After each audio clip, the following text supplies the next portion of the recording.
Keisha Washington wiped the sweat from her forehead as she pushed the old grocery cart through the narrow aisles of Save Mart. The fluorescent lights buzzed overhead, casting a harsh glow on everything below.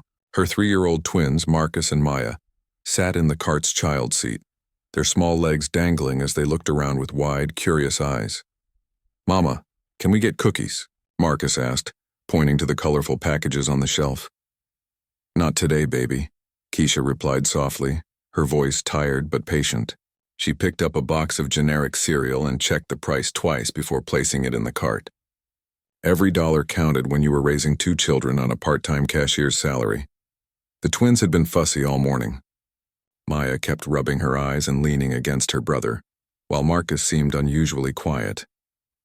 Keisha attributed it to the early morning rush to get them dressed and out the door before her shift at the local diner. As she reached for a loaf of bread, a sharp pain shot through her chest. She paused, gripping the cart handle tightly. The pain had been coming and going for weeks now, but she couldn't afford to miss work or see a doctor.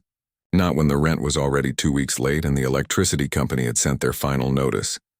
"Mama, okay?" Maya asked, noticing her mother's pale face. "Mama's fine, sweetheart," Keisha lied, forcing a smile. She had to be fine. There was no other choice. The grocery shopping took longer than usual. Each step felt heavier than the last, and by the time she reached the checkout line, Keisha felt dizzy. The young cashier, probably not much older than 18, scanned their items quickly. Keisha watched the total climb on the small screen, praying it wouldn't exceed the $43 she had in her wallet. $41.50, the cashier announced. Keisha let out a quiet sigh of relief and handed over the crumpled bills. As she loaded the groceries into the cart, another wave of chest pain hit her, stronger this time.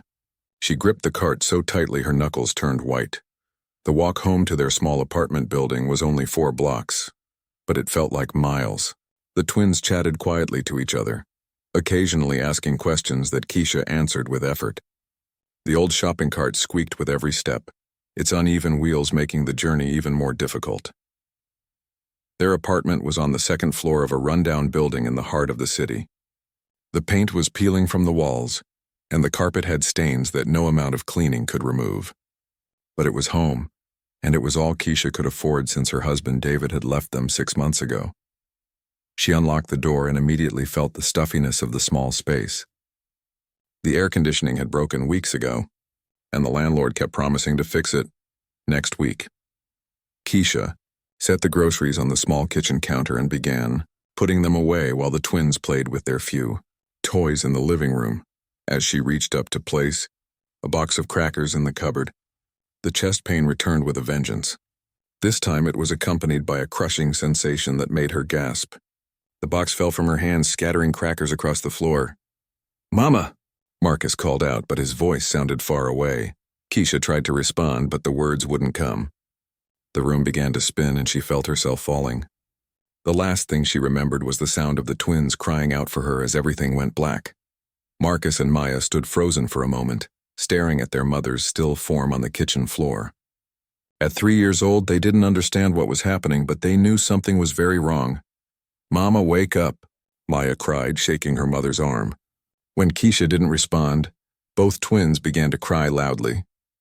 Marcus, who had always been the more outgoing of the two, remembered what his mother had taught him about emergencies.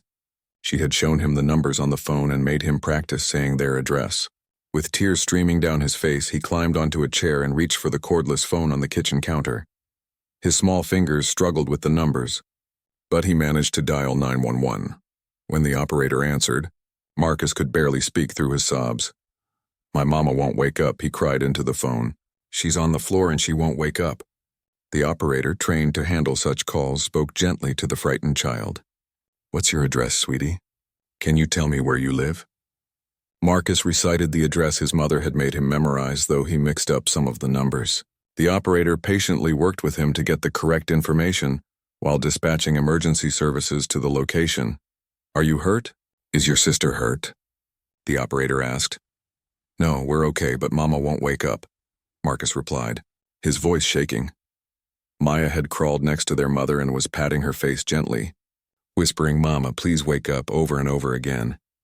Within minutes, the sound of sirens filled the air. The paramedics arrived first, followed closely by 2 police officers. When no one answered their knocks, they used the landlord's key to enter the apartment. The scene that greeted them was heartbreaking. 2 small children, barely out of diapers, clinging to their unconscious mother in a sparse apartment that clearly showed the signs of financial struggle.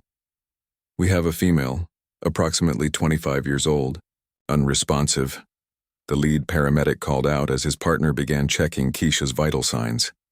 The police officers gently moved the twins away from their mother, speaking to them in soft voices.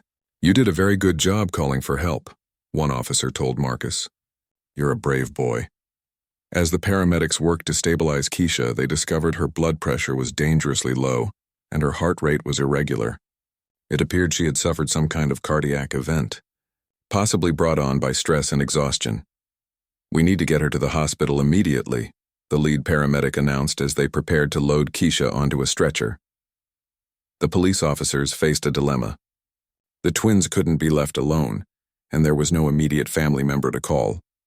Keisha's purse contained only a few emergency contacts, none of whom answered their phones. As they prepared to call child services, Marcus tugged on one officer's uniform. "Is Mama going to be okay?" he asked, his eyes wide with fear. The officer knelt down to the child's level. "The doctors are going to take very good care of your mama," he said, hoping it was true. "And we're going to take care of you and your sister." As the ambulance pulled away with Keisha inside, the twins watched from the apartment window, not understanding that their lives were about to change in ways they could never imagine. The emergency room at City General Hospital buzzed with activity as Keisha was rushed through the automatic doors. Dr. Sarah Martinez, a seasoned emergency physician, took one look at the young woman on the stretcher and immediately began barking orders to her team. "Get me a full workup, CBC, comprehensive metabolic panel, cardiac enzymes, and an EKG stat," she commanded while checking Keisha's pupils with a small flashlight. The paramedic who had transported Keisha quickly filled Dr. Martinez in on the situation. 25-year-old female, found unconscious by her twin toddlers. They called 911. Blood pressure was 70/40 when we arrived, heart rate irregular. We started an IV and gave her some fluids on the way over. Dr. Martinez nodded grimly. The combination of symptoms, along with what she could see of the patient's general condition, told a story she'd seen too many times before. The woman was clearly malnourished, exhausted, and under tremendous stress. As the medical team worked to stabilize Keisha, Dr. Martinez noticed the calluses on her hands, the worn clothing, and the fact that her purse contained mostly empty receipts and a handful of coins. This was a woman who had been struggling for a long time. Meanwhile, back at the apartment building, Officers Johnson and Rodriguez were doing their best to comfort Marcus and Maya while they waited for someone from Child Protective Services to arrive. The twins sat on their small couch clutching worn stuffed animals and asking repeatedly when their mother would come home. "Is Mama sick?" Maya asked for the 10th time, her lower lip trembling. Officer Johnson, a father of 3 himself, sat down beside the little girl. "Yes, sweetheart, Mama is sick, but the doctors are taking good care of her." The apartment told its own story of hardship.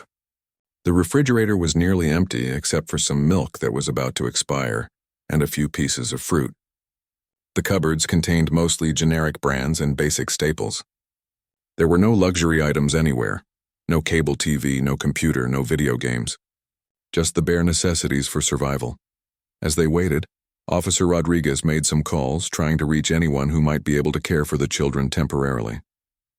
Keisha's emergency contacts led to dead ends. One number was disconnected. Another went to a woman who claimed she hadn't spoken to Keisha in over a year. And the third was answered by someone who hung up as soon as they heard about the situation. "Looks like we're dealing with a single mother with no support system," Rodriguez told his partner quietly. The social worker, Mrs. Patricia Williams, arrived just as the twins were getting hungry.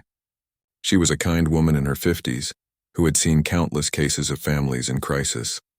After speaking briefly with the officers, she sat down with Marcus and Maya. "Hello, I'm Miss Patricia," she said gently. "I'm here to help you while your mama gets better." "When is Mama coming home?" Marcus asked, his eyes never leaving the door as if expecting his mother to walk through it at any moment. "I don't know yet, sweetheart," Mrs. Williams replied honestly, "but I'm going to make sure you and your sister are safe and taken care of." The process of removing children from their home, even temporarily, was never easy. Mrs. Williams helped the twins pack a small bag with clothes and their favorite toys. Maya refused to let go of a tattered blanket that smelled like their mother, while Marcus insisted on bringing a small toy car that his father had given him before leaving. As they prepared to leave, Marcus suddenly ran back to the kitchen and picked up the scattered crackers from the floor. "Mama will be hungry when she comes home," he explained, carefully placing them back in the box. The gesture broke Mrs. Williams' heart, but she simply nodded and helped him with the task. Back at the hospital, Dr. Martinez was reviewing Keisha's test results with a heavy heart. The young woman was suffering from severe dehydration, malnutrition, and what appeared to be stress-induced cardiomyopathy, a condition where extreme stress actually damages the heart muscle. "When was the last time you saw a doctor?" Dr. Martinez asked as Keisha slowly regained consciousness. Keisha's eyes darted around the room in confusion before focusing on the doctor. "My babies," she whispered hoarsely. "Where are my babies?" "Your children are safe," Dr. Martinez assured her. "They're being cared for while you recover. But right now I need you to focus on getting better." As the reality of the situation sank in, Keisha began to cry, not just from the physical pain, but from the overwhelming fear of what would happen to her children. She had no family to rely on, no savings to fall back on, and now she was in a hospital with medical bills she could never afford. "I can't pay for this," she told Dr. Martinez. "I don't have insurance, so I don't worry about that right now," the doctor replied, though she knew the financial burden would be enormous. "The most important thing is getting you healthy so you can take care of your children." Over the next few hours, as word spread through the hospital staff about the young mother and her situation, several nurses quietly contributed to a small fund to help with immediate expenses. It wasn't much, but it was something. Dr. Martinez spent extra time with Keisha learning about her situation. The young mother had been working 2 part-time jobs, one at a diner and another cleaning offices at night, just to make ends meet. She had been skipping meals to ensure her children had enough to eat, and the constant stress of financial pressure had literally broken her heart. "You're going to need to stay here for at least a few days," Dr. Martinez explained. "Your heart needs time to recover and we need to get your nutrition levels back to normal." "I can't afford a few days," Keisha protested weakly. "I'll lose my jobs and my rent is already late." It was then that something extraordinary happened. Dr. Martinez was updating Keisha's chart at the nurses' station when she overheard a conversation between 2 hospital administrators discussing a very unusual visitor. "Did you hear about the man in the penthouse suite?" one was saying to the other. "Apparently he's some kind of billionaire businessman who was here visiting his own mother." "She had surgery yesterday. What about him?" the other replied. "Well, he was leaving when he saw all the commotion with the ambulance bringing in that young mother. He's been asking questions about her case." Dr. Martinez looked up from her charts. "What kind of questions?" "He wanted to know about her children, her situation. Security said he seemed genuinely concerned. He's been sitting in the waiting area for over an hour." Something about this struck Dr. Martinez as odd. In her 15 years of emergency medicine, she had never encountered a wealthy stranger taking interest in a patient's welfare. Most people, understandably, were focused on their own family's medical crises. As if summoned by their conversation, a tall, well-dressed man in his 40s approached the nurses' station. His expensive suit and confident demeanor clearly marked him as someone accustomed to being in charge, but his eyes held an unusual warmth. "Excuse me," he said politely. "I'm looking for information about the young woman who was brought in earlier, the one with the twin children." Dr. Martinez studied him carefully. "I'm sorry, but I can't discuss patient information with unauthorized individuals." The man nodded understandingly. "Of course. I respect patient confidentiality. My name is James Morrison." He handed her a business card that was simple but elegant. "I was here visiting my mother when I witnessed the paramedics bringing in this young woman. I learned from the officers on the scene about her children's situation." Dr. Martinez glanced at the business card. Morrison Industries. She had heard the name before. It was one of the largest private companies in the state. "What exactly is your interest in this case, Mr. Morrison?" she asked directly. James Morrison was quiet for a moment, as if choosing his words carefully. "I lost my father when I was very young. My mother raised me alone under very difficult circumstances. I remember what it felt like to be scared and hungry and not know if everything would be okay." He paused, looking toward the room where Keisha was recovering. Sometimes when you've been blessed with resources, you have an opportunity to change someone's story. I'd like to know more about what this family needs. Dr. Martinez studied James Morrison carefully. In her years of medical practice, she had developed a keen ability to read people, and something about this man seemed genuine. Still, she remained cautious. Mr. Morrison, while I appreciate your concern, this family situation is quite complex. The children are currently in protective custody, and their mother is facing significant medical and financial challenges. James nodded thoughtfully. I understand completely. Perhaps you could tell me what the proper channels would be to offer assistance. Before Dr. Martinez could respond, her pager buzzed. She glanced at it and saw that Keisha was asking for her. If you'll excuse me, I need to check on my patient. As she walked toward Keisha's room, James called after her. Doctor, would it be possible for you to let her know that someone is concerned about her welfare? Not asking for anything, just letting her know she's not completely alone in this. Dr. Martinez paused, considering his request. There was something in his voice that reminded her why she had become a doctor in the first place, to help people when they needed it most. In her room, Keisha was staring at the ceiling, tears streaming down her face. When Dr. Martinez entered, she turned toward her with desperate eyes. Please, Keisha whispered. I need to see my babies. I need to know they're okay. They are okay, Dr. Martinez assured her. They're with a very kind social worker who specializes in caring for children during family emergencies. But they've never been away from me, Keisha continued. Marcus still has nightmares sometimes, and Maya won't eat if she's scared. They need me. Dr. Martinez sat down in the chair beside the bed. Keisha, I need you to understand something. You collapsed because your body couldn't handle the stress anymore. You've been so focused on taking care of your children that you forgot to take care of yourself. If we don't get you healthy, you won't be able to care for anyone. Keisha closed her eyes, knowing the doctor was right but feeling helpless nonetheless. I don't know how this happened. 6 months ago, we were okay. David was working, I had my job at the diner, and we were managing. Then he left and everything just fell apart. Tell me about that, Dr. Martinez encouraged. He said he couldn't handle the pressure of being a father, Keisha explained, her voice barely audible. Said he was too young to be tied down. He took what money we had saved and just disappeared. I've been trying to do everything myself ever since. Dr. Martinez had heard similar stories countless times, but each one still affected her deeply. What about family? Parents, siblings, anyone who could help? My parents died in a car accident when I was 19, Keisha replied. I don't have any brothers or sisters. David's family never liked me, and they haven't spoken to us since the twins were born. The complete isolation of this young mother's situation struck Dr. Martinez profoundly. Here was a woman who had been carrying an impossible burden entirely alone. Keisha, there's something I want to tell you, Dr. Martinez said carefully. There's a man here at the hospital who learned about your situation. He's expressed genuine interest in helping your family. Keisha's eyes widened with alarm. What kind of help? I'm not looking for charity. I don't think that's what this is, Dr. Martinez replied. His name is James Morrison, and from what I can tell, he's a successful businessman who seems to genuinely care about helping families in crisis. I don't understand, Keisha said suspiciously. Why would a stranger want to help us? What does he want in return? It was a fair question, and one that Dr. Martinez had been wondering about herself. I don't know his motivations completely, but would you be willing to meet with him? You don't have to commit to anything, just hear what he has to say. Keisha was quiet for several minutes, weighing her limited options. Finally, she nodded. If you think it's safe, then okay. But I want to be clear that I'm not looking for handouts. I just want my children back. Dr. Martinez went to find James Morrison, who was still waiting patiently in the family area. When she approached him, he stood up immediately. How is she?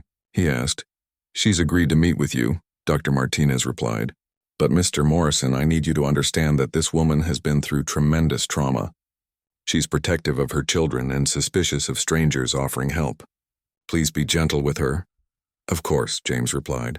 Doctor, before I go in, I want you to know that I've spent the last hour making some phone calls. I've spoken with my lawyers and financial advisors about the best ways to assist families in crisis.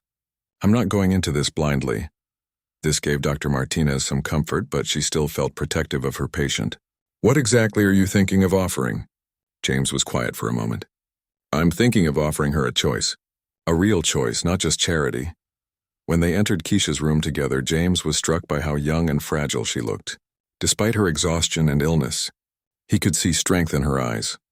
The kind of strength that comes from fighting for your children every single day. "Mrs. Washington," he said respectfully, "thank you for agreeing to see me. I know this must be overwhelming." Keisha studied him carefully.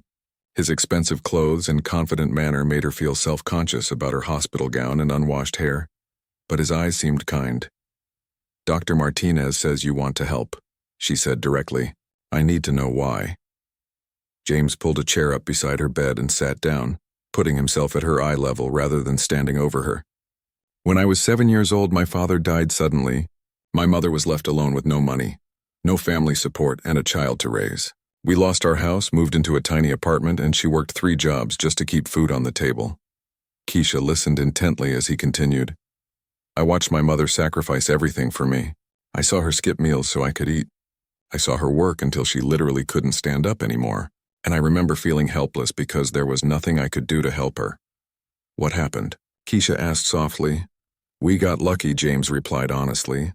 "A teacher at my school noticed that I was falling asleep in class and that my clothes didn't fit properly.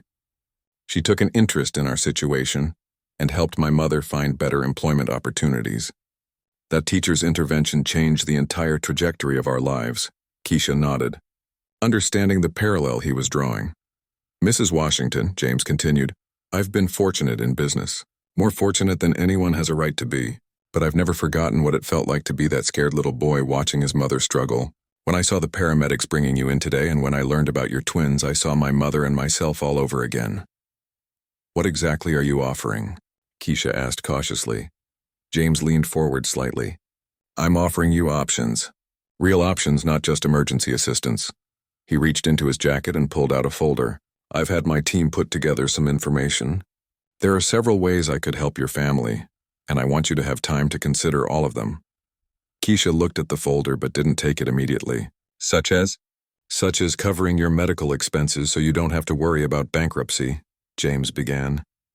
"Such as helping with your rent and utilities while you recover so you don't lose your home. Such as assistance with childcare so you can focus on getting healthy without worrying about your children's safety." Each offer sounded too good to be true to Keisha, who had learned to be wary of anything that seemed too easy. "But there's something else," James continued. "Something bigger if you're interested." "What do you mean?" "I mean a job. A real job with benefits, health care, and a salary that would allow you to support your family with dignity. I have several companies, and there are positions available that match your skills and experience." Keisha's heart began to race. "What would I have to do in return?" James smiled gently. "Succeed. Raise your children. Build a good life for your family. That's all." "I don't understand," Keisha said, shaking her head. "People don't just give away opportunities like that." "You're right," James replied. "Most people don't, but I'm not most people. I'm someone who remembers what it felt like to need help and not have anywhere to turn." Dr. Martinez, who had been listening quietly, spoke up. "Keisha, why don't you take some time to think about this? You don't have to make any decisions right now." But James held up his hand gently. "Actually, there is one thing that does need to be decided quickly." Both women looked at him with concern. "Your children," he said simply. "They need to know their mother is okay, and they need to be somewhere safe while you recover. I'd like to arrange for the best temporary childcare available, licensed professionals who specialize in caring for children during family crises." Keisha's protective instincts flared immediately. "I don't want my babies with strangers." "They wouldn't be with strangers," James replied calmly. "They would be with people I've personally vetted, people who have cared for my own family members' children during emergencies. And you would have complete access to them whenever you wanted." The offer was tempting, but Keisha still felt overwhelmed by the magnitude of what this man was proposing. Nothing in her life had prepared her for someone offering help without apparent strings attached. The next morning brought new challenges for everyone involved in this unexpected situation. Keisha had spent most of the night staring at the folder James Morrison had left with her, afraid to open it but unable to ignore it completely. Dr. Martinez checked on her patient early, finding Keisha sitting up in bed with the folder finally open in her lap. The contents were spread across her blanket. Official-looking documents, business cards, and what appeared to be detailed job descriptions. "Have you been up all night?" Dr. Martinez asked with concern. "I couldn't sleep," Keisha admitted. "I kept thinking this was all some kind of dream, and I'd wake up back in my apartment with my problems still there." Dr. Martinez sat down and began reviewing Keisha's chart. "Your test results from this morning are much improved.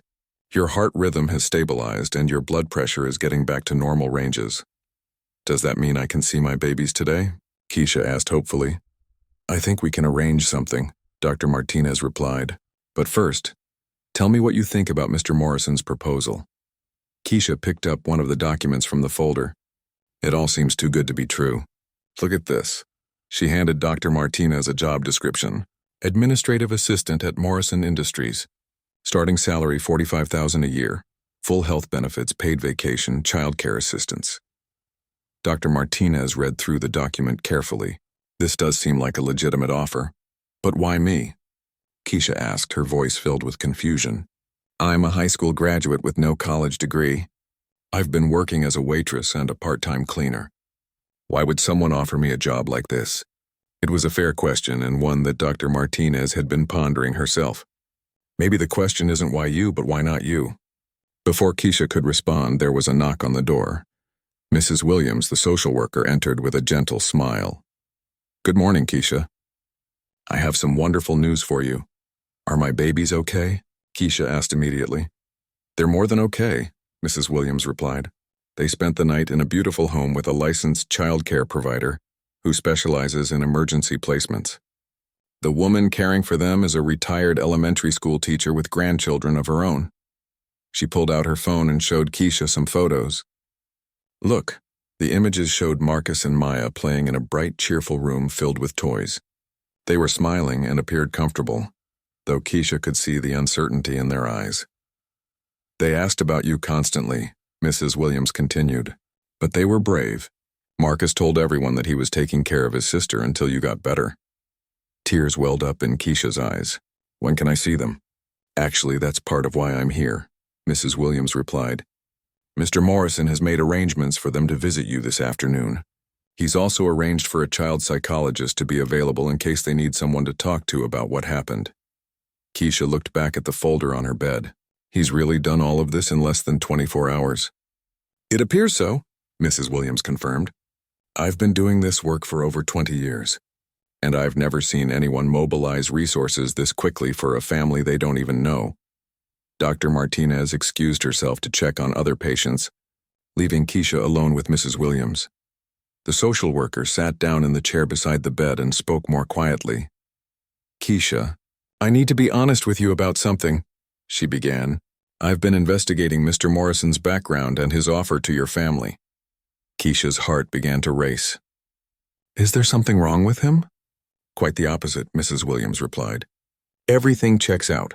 His companies are legitimate. His reputation is spotless, and I've spoken with other families he's helped over the years." "Other families?" "Yes, it turns out this isn't the first time he stepped in to help people in crisis. He's very quiet about it, doesn't seek publicity or recognition. But there are at least 6 other families I've found who have similar stories." Mrs. Williams pulled out a notebook. There was a single father whose wife died of cancer, leaving him with 3 children and overwhelming medical debt. Mr. Morrison helped him get back on his feet with job training and financial assistance. That was 5 years ago. The man now manages one of Morrison's retail locations. She flipped a page. There was a teenage mother who aged out of foster care with nowhere to go. He provided housing and helped her finish high school while caring for her baby. She's now in college on a scholarship his foundation provides. Keisha listened in amazement. "Why doesn't anyone know about this?" "Because he doesn't want them to," Mrs. Williams explained. "From what I can tell, he believes that making a big show of charity defeats the purpose. He's more interested in actually changing lives than getting credit for it." Despite this reassuring information, Keisha still felt overwhelmed. "But what if I can't live up to his expectations? What if I fail at the job he's offering? Then you'll figure it out together," Mrs. Williams replied simply. "But Keisha, you need to understand something important. You've been surviving an impossible situation for months. You've kept your children fed, housed, and safe while working multiple jobs and dealing with tremendous stress. Those aren't the actions of someone who gives up easily. Around noon, James Morrison returned to the hospital. This time, he brought someone with him, a woman in her 60s with kind eyes and a warm smile. "Mrs. Washington," James said as he entered the room. "I'd like you to meet Elizabeth Chen. She's the Director of Human Resources for Morrison Industries." Elizabeth stepped forward and shook Keisha's hand. "It's very nice to meet you, dear. James has told me about your situation, and I want you to know that we're here to support you however we can." "I don't understand," Keisha said. "Are you here to interview me for the job?" Elizabeth laughed gently. "Oh no, dear. If James says you're right for the position, that's good enough for me. I'm here to answer any questions you might have about the company, the benefits, or what would be expected of you." For the next hour, Elizabeth patiently explained every aspect of the job offer. The position was real. Assisting with administrative tasks, coordinating meetings, and helping manage communications for one of the company's smaller divisions. The salary was exactly what the paperwork indicated, and the benefits package was better than anything Keisha had ever imagined. "What about my children?" Keisha asked. "The job description mentions childcare assistants." "We have an excellent on-site childcare facility," Elizabeth explained. "It's staffed by certified teachers and childcare professionals. The twins would be in age-appropriate programs while you work, and you'd be able to visit them during breaks. And if they get sick, then you stay home with them," Elizabeth replied matter-of-factly. "We believe that family comes first. A stressed parent isn't productive anyway, so we'd rather you focus on getting them healthy."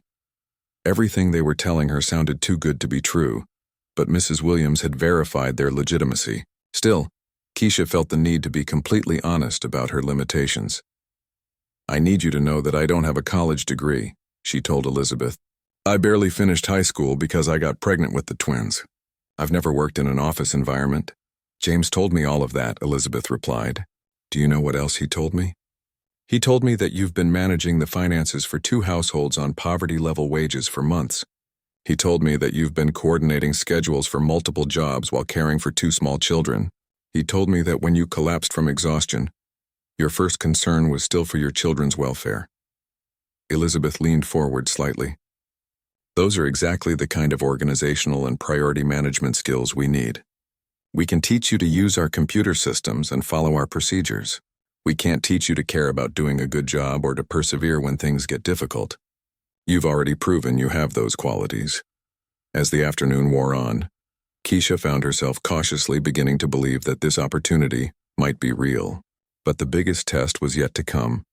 At 3 o'clock, she heard familiar voices in the hallway outside her room. Her heart leaped as Marcus and Maya burst through the door, followed closely by Mrs. Williams and the childcare provider who had been watching them. "Mama!" Both twins cried in unison, rushing toward her bed. Keisha pulled them both into her arms, tears streaming down her face. "My babies, I missed you so much." Marcus pulled back to look at her face seriously. "Are you better now, Mama?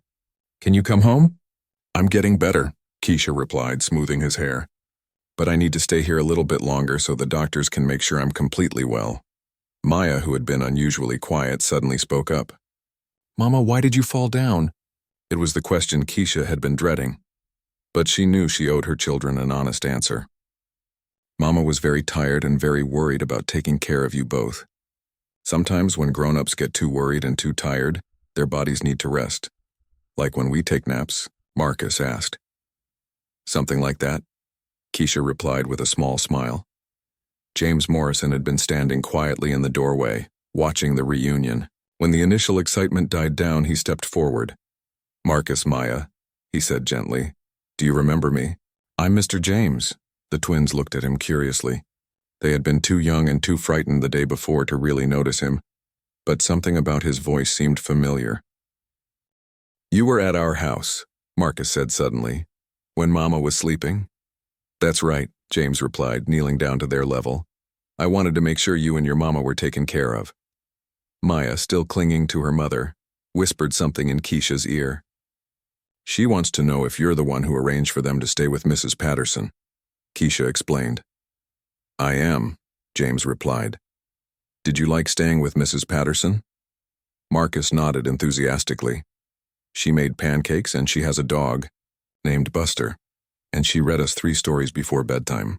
And she didn't get mad when I couldn't eat all my vegetables, Maya added quietly. The simple innocence of their responses broke James's heart. These children had clearly been living with the fear that any small mistake might create problems for their already struggling family. Mrs. Williams spoke up. Keisha, I need to discuss the next steps with you. The twins can't return to your apartment alone, and you'll need at least another day or two in the hospital. What are my options? Keisha asked. Well, Mrs. Williams replied, glancing at James. Mr. Morrison has made an interesting proposal.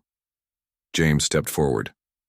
I've arranged for Mrs. Patterson to continue caring for the twins for as long as needed, but I've also set up a temporary apartment for your family, furnished, stocked with food, all utilities paid, so that when you're discharged, you'll have a stable place to recover without worrying about your rent or bills. Keisha stared at him in disbelief. You've done what? It's a 2-bedroom apartment in a safe neighborhood, walking distance from the Morrison Industries office building where you would work if you accept the position, he explained calmly. Consider it a transitional arrangement while you get back on your feet. Mr. Morrison, Keisha said slowly, I don't understand why you're doing all of this. What do you get out of it? James was quiet for a moment, watching Marcus and Maya play with some toys that Mrs. Patterson had brought with them. Finally, he spoke. When I was about Marcus's age, my mother came home from work one day and just collapsed. She had been working 3 jobs trying to keep us afloat after my father died. I remember being so scared, not knowing if she was going to be okay, not knowing what would happen to us. He paused, his eyes distant with the memory. A stranger helped us that day. A woman my mother had never met paid for a taxi to take us to the hospital, and then stayed with me in the waiting room while the doctors took care of my mother. Never knew her name, never saw her again, but she changed our lives just by being there when we needed help. Keisha listened intently as he continued. I've spent my whole adult life trying to be that person for other families, the stranger who shows up when things seem impossible and offers a way forward. But this is so much more than just being there, Keisha protested. You're talking about changing our entire lives. Because your lives deserve to be changed, James replied simply. Your children deserve to grow up without worrying about whether there will be food on the table or whether their mother is going to collapse from exhaustion. You deserve to have a job that pays you enough to live with dignity. Mrs. Williams cleared her throat gently. Keisha, I know this is overwhelming, but you should know that I've reviewed all of the arrangements Mr. Morrison has made. Everything is legitimate and in your family's best interests. The temporary apartment has been inspected and approved. The childcare arrangements are with licensed professionals, and the job offer is from a company with an excellent reputation. As if sensing her mother's internal struggle, Maya climbed back into Keisha's arms and whispered, Mama, can we stay with the nice lady with the dog until you're all better? The simple trust in her daughter's voice was almost too much for Keisha to bear. These children had been through so much, and yet they were still willing to adapt to whatever came next because they trusted her to make the right decisions for their family. Yes, baby, Keisha whispered back. We can stay with Mrs. Patterson until Mama is all better. She looked up at James Morrison, this stranger who had appeared in their lives like some kind of guardian angel, and made a decision that would change everything. Mr. Morrison, she said quietly, I would like to accept your offer. All of it. The job, the temporary housing, everything. But I need you to understand something. What's that? He asked. I'm not looking for charity. I want to earn everything you're giving us. If you're offering me a job, I want to be the best employee you've ever had. If you're giving us a chance at a better life, I want to prove that we deserve it. James smiled genuinely for the first time since they'd met. Mrs. Washington, I wouldn't expect anything less.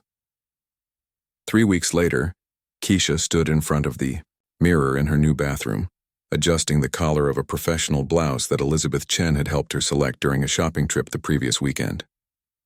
The temporary apartment James Morrison had arranged was everything he had promised. Clean, safe, and fully furnished with everything a family could need. Marcus and Maya were already dressed and eating breakfast at the small kitchen table. The change in them over the past few weeks had been remarkable. The constant worry and tension that had marked their young faces was gradually being replaced by the natural curiosity and joy that children their age should have. "Mama, do we get to see the big building where you work today?" Marcus asked around a mouthful of cereal. "Yes, sweetheart," Keisha replied, still marveling at how normal this conversation felt. "Remember, you and Maya are going to start going to the school there while Mama works." "Will there be other kids?" Maya asked quietly. Despite the improvements, in their situation she was still the more cautious of the twins, needing extra reassurance about new experiences. "Lots of other kids," Keisha confirmed. "And the teachers are very nice. We met them yesterday, remember?" The on-site childcare facility at Morrison Industries had impressed Keisha beyond her expectations. It wasn't just a place for employees to leave their children during work hours. It was a genuine early learning center with certified teachers, age-appropriate curricula, and facilities that rivaled the best private preschools in the city. As they prepared to leave for Keisha's first official day of work, her phone buzzed with a text message from Elizabeth Chen. "Ready for your first day? Remember, everyone is excited to meet you, and I'll be there to help with anything you need." The past 3 weeks had been a whirlwind of preparation. Elizabeth had arranged for Keisha to visit the office several times to familiarize herself with the building, meet her colleagues, and begin learning the computer systems she would be using. James Morrison had been conspicuously absent from these orientation sessions, something Keisha had initially found confusing. "He doesn't want you to feel pressured or like you owe him something," Elizabeth had explained when Keisha asked about his absence. "He believes that the best way to help someone is to give them space to succeed on their own terms." The drive to Morrison Industries took them through parts of the city Keisha had never seen before. The company was housed in a gleaming office, tower surrounded by landscaped grounds and employee parking areas. As they pulled into the visitor parking space that had been reserved for her first day, Keisha felt a familiar flutter of anxiety. "What if I mess this up?" she whispered to herself, gripping the steering wheel. But before the anxiety could take hold, Marcus's voice interrupted her thoughts. "Mama, look how tall that building is. You're going to work at the very top." Actually, her office would be on the 15th floor, nowhere near the top of the 30-story building. But Marcus's excitement was infectious. If her 3-year-old could be excited about this new adventure, then she could find the courage to walk through those doors. The childcare center was located on the ground floor of the building, with its own separate entrance and outdoor playground area. When they walked in, they were greeted by Mrs. Rodriguez, the center director, who had been expecting them. "Good morning, Washington family," she said cheerfully. "Are we ready for our first day?" The next 20 minutes were spent getting Marcus and Maya settled into their respective classrooms.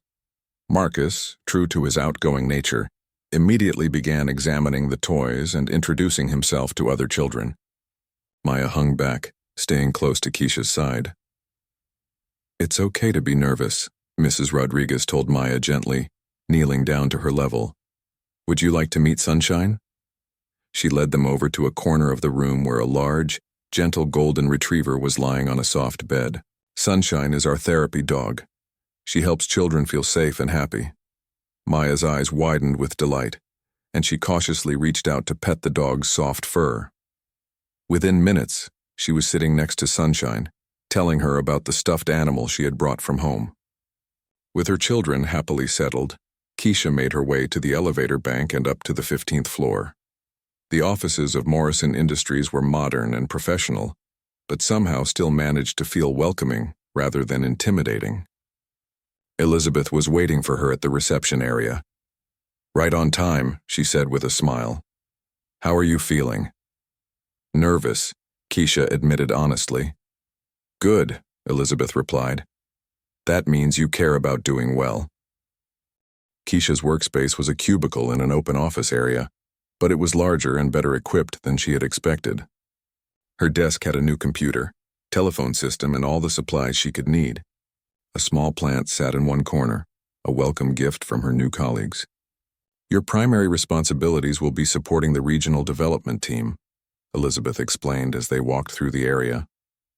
"That means coordinating meetings, managing correspondence, maintaining files, and helping with special projects as needed."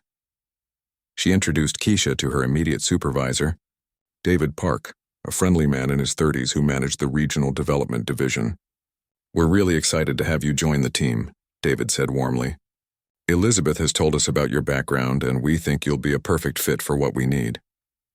The morning flew by in a blur of introductions, system training, and familiarization with company policies. By lunchtime, Keisha's head was spinning with new information, but she felt cautiously optimistic about her ability to handle the position. During her lunch break, she went down to check on Marcus and Maya. She found them both happily engaged in activities. Marcus was building with blocks alongside 2 other children, while Maya was helping to feed the classroom guinea pig under careful supervision. "How's it going up there?" asked Mrs. Rodriguez. "Better than I expected," Keisha replied honestly. "Everyone has been very kind and patient." "That's because James Morrison sets the tone for this entire company," Mrs. Rodriguez explained. "He believes that if you take care of your employees, they'll take care of the business." As the afternoon progressed, Keisha found herself settling into a rhythm with her new responsibilities. The work was challenging but not overwhelming, and her colleagues were genuinely helpful rather than competitive or dismissive. Around 4 o'clock, David Park approached her desk with a smile. "How was your first day?" "It was good," Keisha replied. "Really good, actually. I was worried that I wouldn't be able to keep up, but everything you've asked me to do has been manageable." "That's because we're starting you off gradually," David explained. "We want you to succeed, so we're not going to throw you into the deep end on day 1. As the workday came to an end, Keisha gathered her things and headed back down to the childcare center.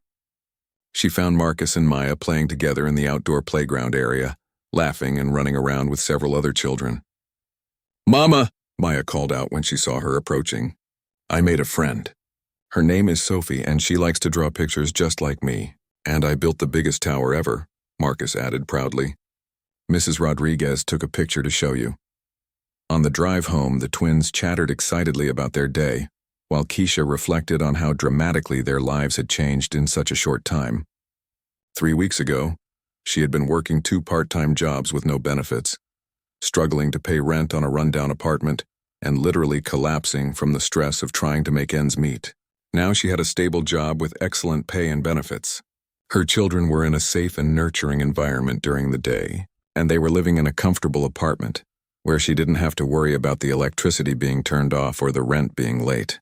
That evening, as she was putting the twins to bed, Marcus asked a question that caught her off guard. "Mama, is Mr. James our friend?" Keisha paused, considering how to answer. "I think so, sweetheart. He's been very kind to our family." "Why did he help us?" Maya asked. It was the same question Keisha had been asking herself for weeks. "Sometimes," she said carefully, "there are people in the world who want to help others when they need it. Mr. James is one of those people." "Like superheroes?" Marcus asked excitedly. Keisha smiled. "Something like that."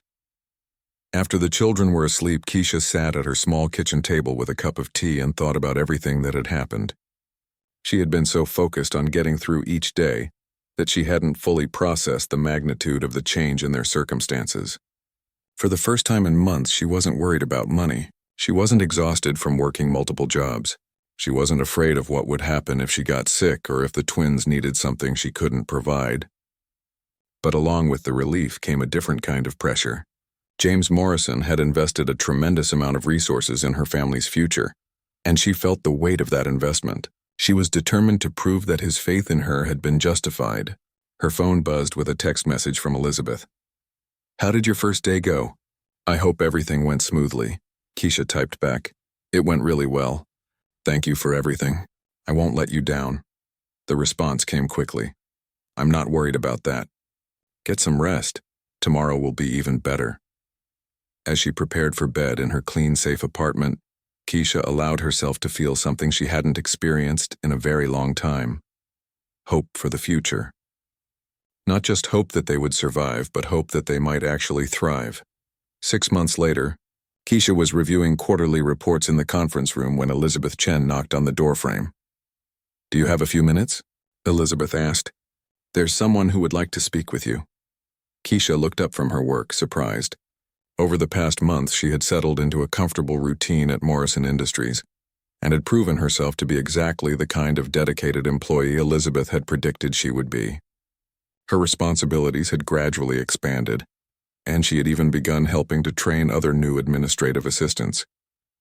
"Of course," Keisha replied, setting aside her papers. "Is everything okay?" "Everything is more than okay," Elizabeth said with a mysterious smile. "James would like to see you in his office." Keisha felt a flutter of anxiety. In all the months she had been working at Morrison Industries, she had only seen James Morrison from a distance a few times. He had kept his word about giving her space to succeed on her own terms, but she had often wondered what he thought of her progress. The executive floor was a place Keisha had never visited. When the elevator doors opened on the 30th floor, she was greeted by a receptionist who was clearly expecting her. "Mrs. Washington," the woman said warmly, "Mr. Morrison is waiting for you in his office." James Morrison's office was impressive but not ostentatious. Floor-to-ceiling windows offered a stunning view of the city, and the space was furnished with comfortable furniture that invited conversation rather than intimidation. James stood up from his desk when she entered, extending his hand with a genuine smile. "Keisha," he said, "it's wonderful to finally have a chance to talk. Please have a seat." She settled into one of the chairs facing his desk, still feeling somewhat overwhelmed by the magnitude of the office and what it represented. "I've been getting reports about your work," James continued, sitting down across from her. "Elizabeth tells me you've exceeded every expectation we had." "I've been trying my best," Keisha replied modestly. "Everyone has been very supportive." "That's not what I'm talking about," James said with a slight laugh. "I'm talking about the process improvements you've suggested that have saved the regional development team over 20 hours of work per week. I'm talking about the new filing system you developed that 3 other departments have now adopted. I'm talking about the fact that you volunteered to mentor 2 other single mothers who were hired after you." Keisha felt herself blushing.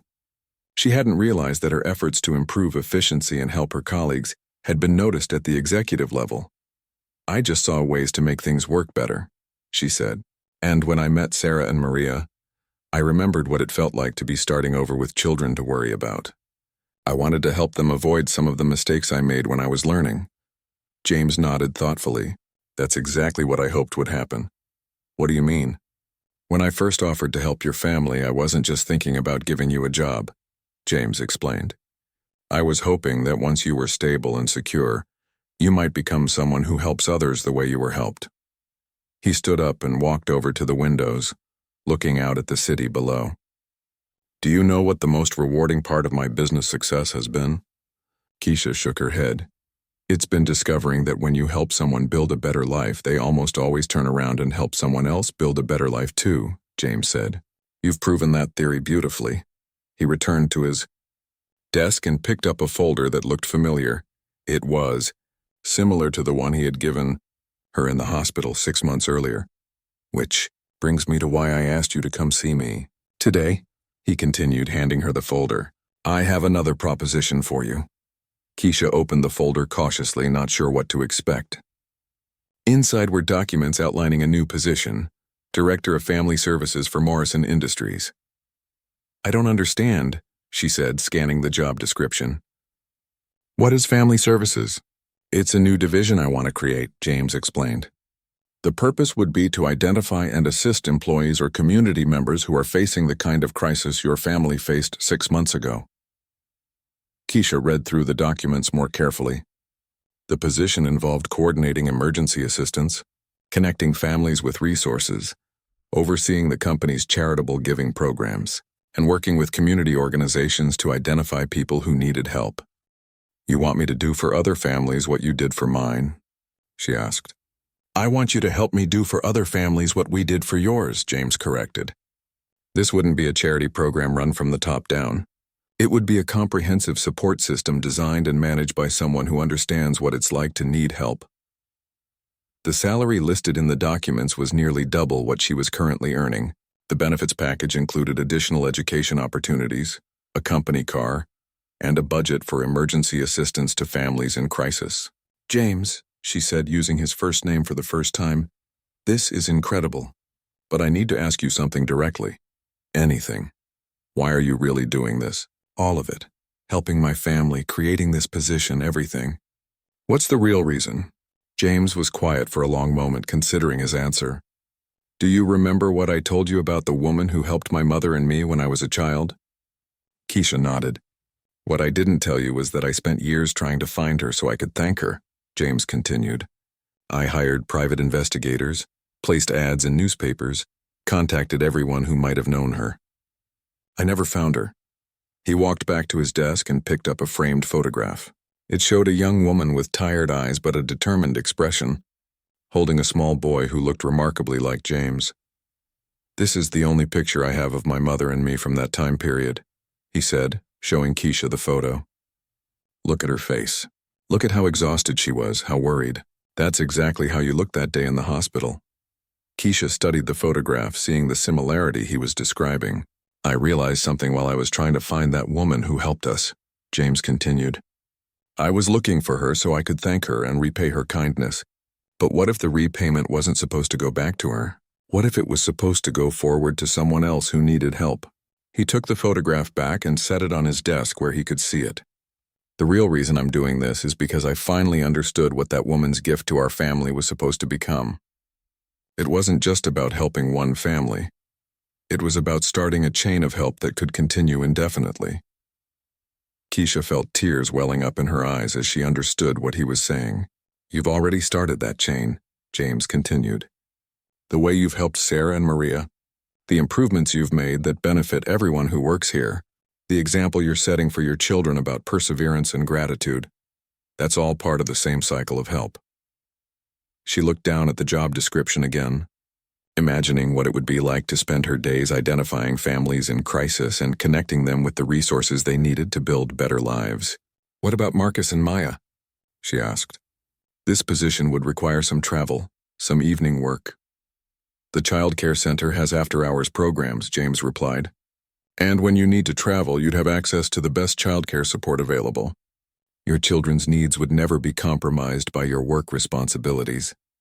Keisha thought about her twins, now thriving in their preschool programs, making friends, and growing up without the constant worry that had marked their early years. They deserved to have a mother who could continue providing them with stability, while also helping other families find their way out of crisis.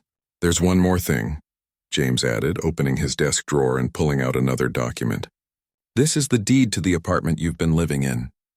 Keisha stared at him in shock. What? I've been thinking about this for months, he explained. Rent payments are just money that disappears every month. If you're going to be managing family services programs, you need to understand what permanent stability feels like. The apartment is yours with no mortgage, no rent, no strings attached. James, I can't accept this, Keisha protested. It's too much. It's not too much, he replied firmly. It's exactly right. And it's not just for you, it's for Marcus and Maya. So they grow up understanding that they deserve to have a secure home. And someday they'll make sure other children have secure homes too. Keisha looked at the deed, then at the job description, then at the photograph of James and his mother, everything connected in a beautiful, complex pattern of help and hope and second chances. If I take this position, she said slowly, I want to do it right. I want to help families the way you helped mine, but I also want to make sure we're creating real, lasting change. That's exactly what I hoped you'd say, James replied. 6 months later, Keisha was sitting in her new office on the 20th floor of Morrison Industries, reviewing applications for the Family Services Program. In just half a year, they had helped 18 families transition from crisis to stability. Sarah and Maria, the two single mothers Keisha had mentored, now worked as her assistants in the program. Marcus and Maya, now 4 years old, were thriving in their preschool programs and already showing signs of the compassion and resilience their mother had instilled in them. When Keisha brought them to work occasionally, they would play in the child care center and tell the other children about how Mama helps families like our family was helped. That afternoon, Elizabeth Chen knocked on Keisha's office door with a familiar expression, the same mysterious smile she had worn 6 months earlier. Do you have a few minutes? Elizabeth asked. There's a family downstairs that I think needs to meet you. Keisha smiled, knowing that another cycle of help was about to begin. She gathered her files and followed Elizabeth to the elevator, ready to extend the same kind of hope that had transformed her own life. As they descended toward the first floor, She thought about the chain of kindness that had started with a stranger helping a young mother and her son decades ago. That chain had led to James Morrison helping her family, which had led to her helping other families, which would lead to those families helping still more families in the future. The elevator doors opened and Keisha stepped out to meet the next family whose story was about to change forever.